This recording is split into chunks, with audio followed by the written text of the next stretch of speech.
May I request both of you to please open these packets and unveil the India Wealth Report 2012. Your part.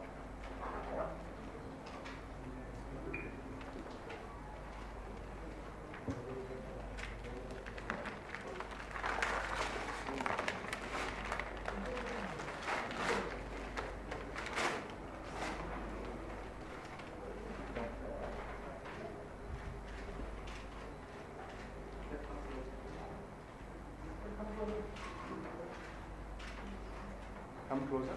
Closer enough? Closer to yes, sir. Come closer to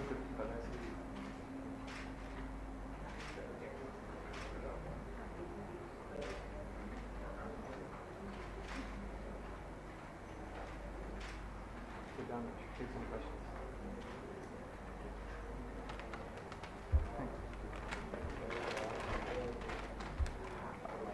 We would now have the question and answer session, so please feel free to ask any questions to either of our spokesperson. Thank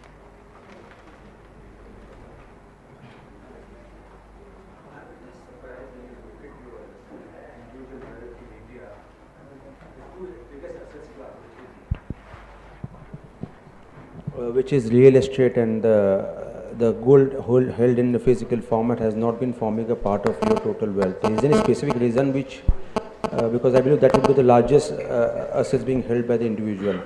That's question number one. Number two, basically you talk about that in next 4 years it's going to double. What are the underlying assumptions you made while assuming that it will going to be double in next 4 years? So let me take the first question. I think you came in a little bit after my introduction, which talked about this. So while we recognize the fact, and we have in fact accounted for the fact that increasing amounts of monies have been going to real estate and gold in particular, right? There are no reliable sources from the bottom up which let us do the math, right? So there is lots of reports from you guys which say gold is 50 lakh crores and real estate is maybe a bigger number than that. There are no sources we found which are reliable. We've been investigating that. We've now been investigating that for several years, but we still don't feel comfortable to put it out there in a very authoritative documented form, which is the reason why we are saying it's something which we don't feel comfortable including in the financial asset wealth report. Although we do recognize the fact that increasingly the industry of advising clients has to take those into account, right? So the industry has historically been focused on financial assets, be it equity markets or be it fixed income debt markets, but increasingly real estate and now gold has become a part of that. So not just through gold ETF, but physical gold. And so we are making efforts. We hope to bring that in, but the reason for now is that we just haven't felt comfortable being able to come up with a number which we feel fairly confident about. I think RBI does come out with the data on, household savings to the real estate in terms of the percentage of GDP. So would that not be really helpful in terms of compiling the information? It's flow information as opposed to fund information. And so flow information we do have. The fund information is a challenge to say what's the stock, because you want to be able to do stock and flow. And the stock is where we have difficulty. Flow is relatively easy to find and estimate, but stock is where the problem is. But on the second part, Sunil? Yeah, and on the real estate and gold, the data from RBI is also data, right? Because a lot of sort of payments in that asset classes are not really recorded. Though we have sections, special sections on real estate and gold in the report, we don't add it up here. So sort of taking a hint from the market and from where it's going, we have added those sections. In terms of assumptions for growing forward, we have now historical data for last 7-8 years. So we have taken those historical numbers and sort of grown them with some Delphi method in which 5 experts have tempered those assumptions. There are 2 parts roughly. One is the rate at which existing wealth is growing and the rate at which savings are getting added into the wealth pool.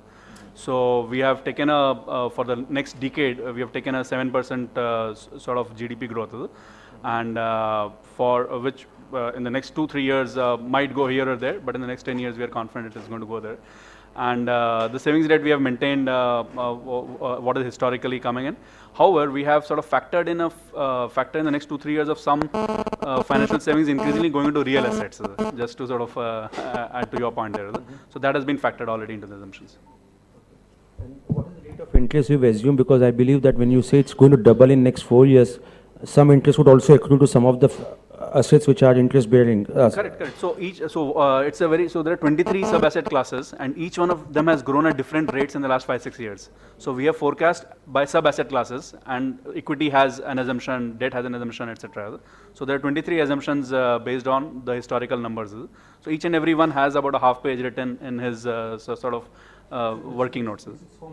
No, that will be too boring for most of the people.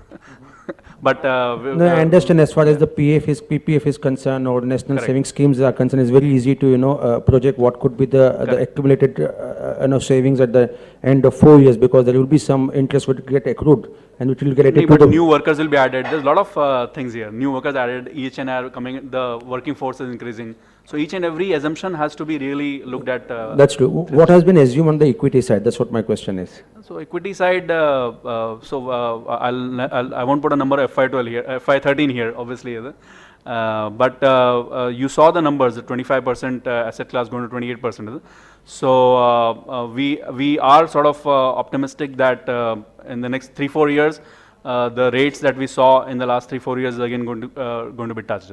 But no FY13 numbers from me now, right now. No, sorry, come again, it's not very clear. What did you assume? No, the rates that we saw,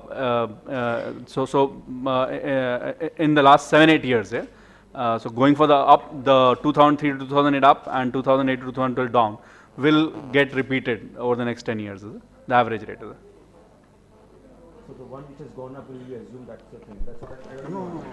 We are assuming that, so we are not saying that we are picking up the bullish rate and just putting that in. So we have looked at the history. So the last 10 years average rate, we are assuming that that's going to continue again. So that takes the last 3-4 years rate as well. Okay, just for my academic purpose, how India's individual wealth has gone last 4 years? When we are looking at the next 4 years, can you just throw some lights how it is? Yeah, sure.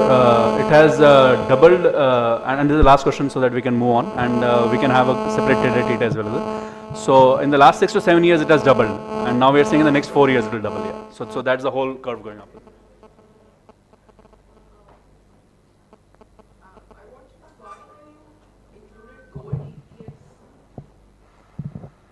Why are gold ETFs under alternate asset classes? Is it really alternate now? And also, when you say this is data of all individual wealth in the country, what portion of this is HNI, middle class? Is there such a breakup available? A large chunk of it, I'm assuming, could be from HNIs. Yes. Unfortunately, for the first 50 years of independence, the answer was a clear yes. But thankfully, in the last 10-15 years, as more and more people are moving from middle class to mass affluent to HNI, this curve is slightly, the pyramid is slightly sort of diffusing. So to answer your questions with data, there's about 2 lakh crore of wealth with the top. There's about the top 2 lakh families in top 2 lakh households are the UHNI segment as we define it, out of the 247 million households, right? So it's a very small sliver of the pyramid, and the next 12 lakh households, which is 1.2 million households, are the mass affluent as we define it. And within these two, they sort of account for about 60 to 70%. Is that around 60 to 70% of the entire wealth? So it is still skewed, but not a 199 as the Western world is talking about those numbers. Did you answer the gold ETF? No, gold ETF I didn't do it. So the gold ETF, why are we including? Firstly, gold ETF is a financial investment as opposed to a physical investment. So which is why it's there in the report as opposed to gold. And as far as if you think about the different categories, the only other place you could potentially put it is either direct equity or mutual funds, right? But conventionally, that's how we think about gold as an alternate asset, if you like, in a financial investment sense, which is the only reason why it's an alternate assets. If it tends to start to look very different, which might be the case in the Indian characteristics, we will reconsider classifying that. But at this point, that's the conventional logic we followed.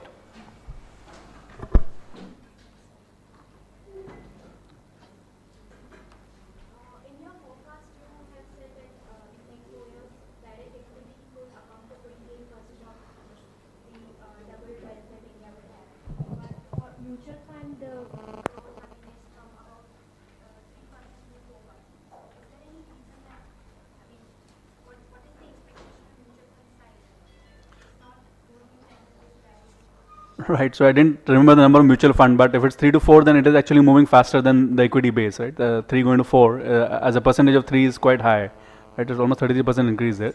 So yeah, but just to answer your question, there mutual fund is composed of equity and debt, is it? So the assumptions for equity and debt should linearly flow to mutual funds as well. There's no reason why direct equity and investing into stocks will grow at a disproportionately higher rate than investing in mutual fund equities. The point he's making is also very relevant. So if you think about a total pie, 25% going to 28% in direct equity versus 3.4, which is the number today, going to roughly about 4. The percentage increase, I mean, this is a small number to start with. So on a small base, that's a pretty high growth. 0.6 percentage point shift of a 3.4 is a big number, as opposed to 3 percentage point shift from a 25% number, right? And so it's not as if we are saying mutual funds won't grow, but there is obviously the underlying dynamic also of the equity and debt being there. But the proportion shift of 0.6 percentage points is very large on given the starting base.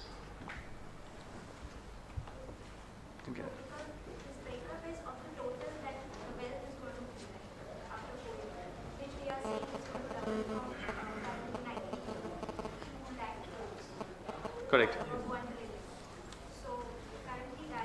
So if you did the math, right, let's take the 214 number. 4% of that is about 8.5 lakh crores. Going from 3 to going to 8.5 is about a 150% growth, right? Or no, in fact, it's 5.5 lakhs, so it's almost 200% growth, if you like.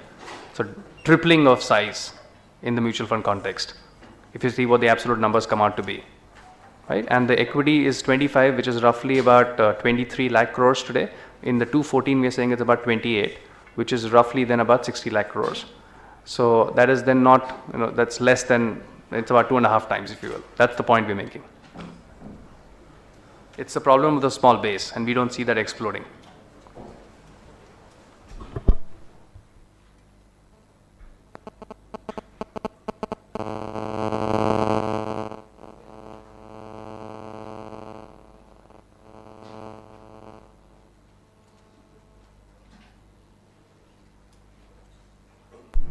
Any other questions from anyone, please? Mr. Parandekar and Mr. Mishra would also be available after this in case any one of you would want to interact with them. On behalf of Karvy Private Wealth, I would like to thank each one of you once again for taking time out and coming to attend this launch. It's a pleasure again to have you here, and we look forward to having you again in the next year's conference.